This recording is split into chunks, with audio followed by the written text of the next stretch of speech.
آج ہم بات کر رہے ہیں ڈاکٹر عشرت حسین کی کتاب گورننگ دی ان گورنبل کے ایک خلاصے پر۔ جی بالکل۔ یہ کتاب پاکستان میں حکمرانی کے جو چیلنجز ہیں اور ادارہ جاتی اصلاحات ان پر فوکس کرتی ہے۔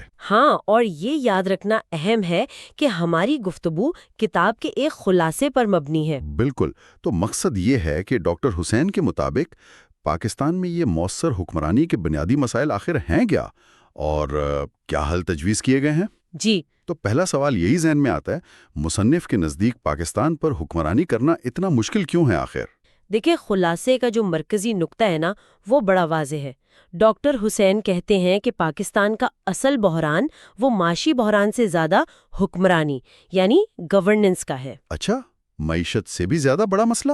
جی، ان کی دلیل یہ ہے کہ وقت کے ساتھ ساتھ جو ریاست کے اہم ادارے ہیں وہ کمزور ہوتے گئے ہیں۔ مطلب ان کی کارکردگی، شفافیت اور عوام کو جواب دہی، یہ سب صلاحیتیں بہت بری طرح متاثر ہوئی ہیں۔ یہ صرف کوئی انتظامی کمزوری نہیں، یہ ایک بنیادی حکمرانی کا بحران ہے۔ یہ تو واقعی ایک اہم نکتہ ہے۔ جب خلاصے میں ادارہ جاتی زوال کا ذکر ہے تو کون کون سے اداروں کی بات ہو رہی ہے؟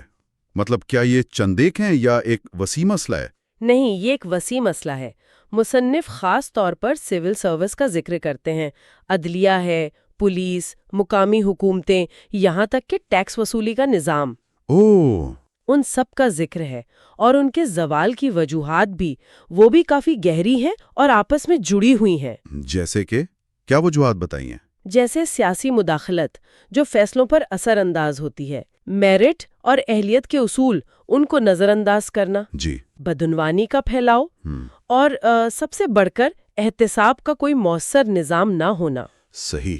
یہ سارے عوامل مل کر اداروں کی بنیادیں کھوکھلی کر دیتے ہیں۔ اور اس کا اثر پھر براہ راست عوام تک پہنچنے والی سروسز پر پڑتا ہوگا۔ بالکل۔ مصنف کا موقف خلاصے کے مطابق یہ ہے کہ سیاسی قیادت اور اشرافیہ کی ترجیحات اکثر عوامی مفاد کے بجائے وہ ذاتی یا گروہی یا سیاسی مفادات کے گرد گھومتی ہیں۔ اور اس کے ساتھ ساتھ سیاسی عدم استحکام جو ہے اور پالیسیوں میں تسلسل کی کمی، یہ بھی اداروں کو ٹھیک سے کام نہیں کرنے دیتے۔ یعنی ایک وشس سائیکل بن جاتا ہے۔ بالکل، ایک دوسرے کو مزید کمزور کرتے ہیں۔ تو یہ تو ایک کافی آپ کہہ سکتے ہیں پیچیدہ جال لگتا ہے۔ اس صورتحال سے نکلنے کے لیے خلاصے میں کیا کلیدی اصلاحات یا حل تجویز کیے گئے ہیں؟ کوئی خاص ایریا جس پر زیادہ زور ہو؟ جی، ایک مرکزی تجویز جو بار بار آتی ہے وہ ہے اختیارات کی نچلی سطح پر منتقلی یعنی ڈی سینٹرلائزیشن۔ اچھا۔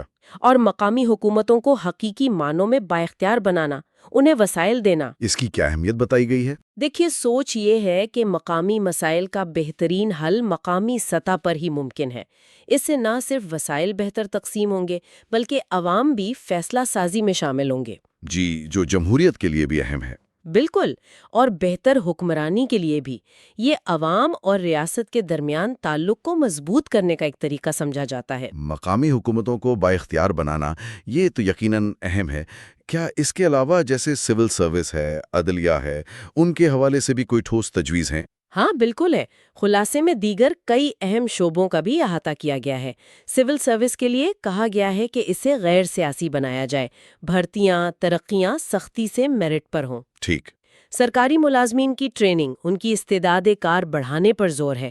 اسی طرح عدلیہ اور پولیس کے نظام میں اصلاحات وہ بھی بہت کلیدی ہیں۔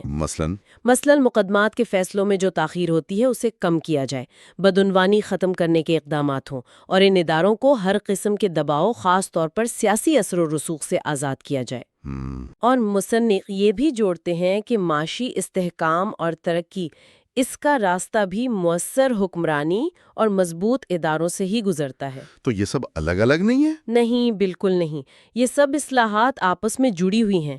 ایک شعبے میں کامیابی دوسرے پر اچھا اثر ڈالے گی۔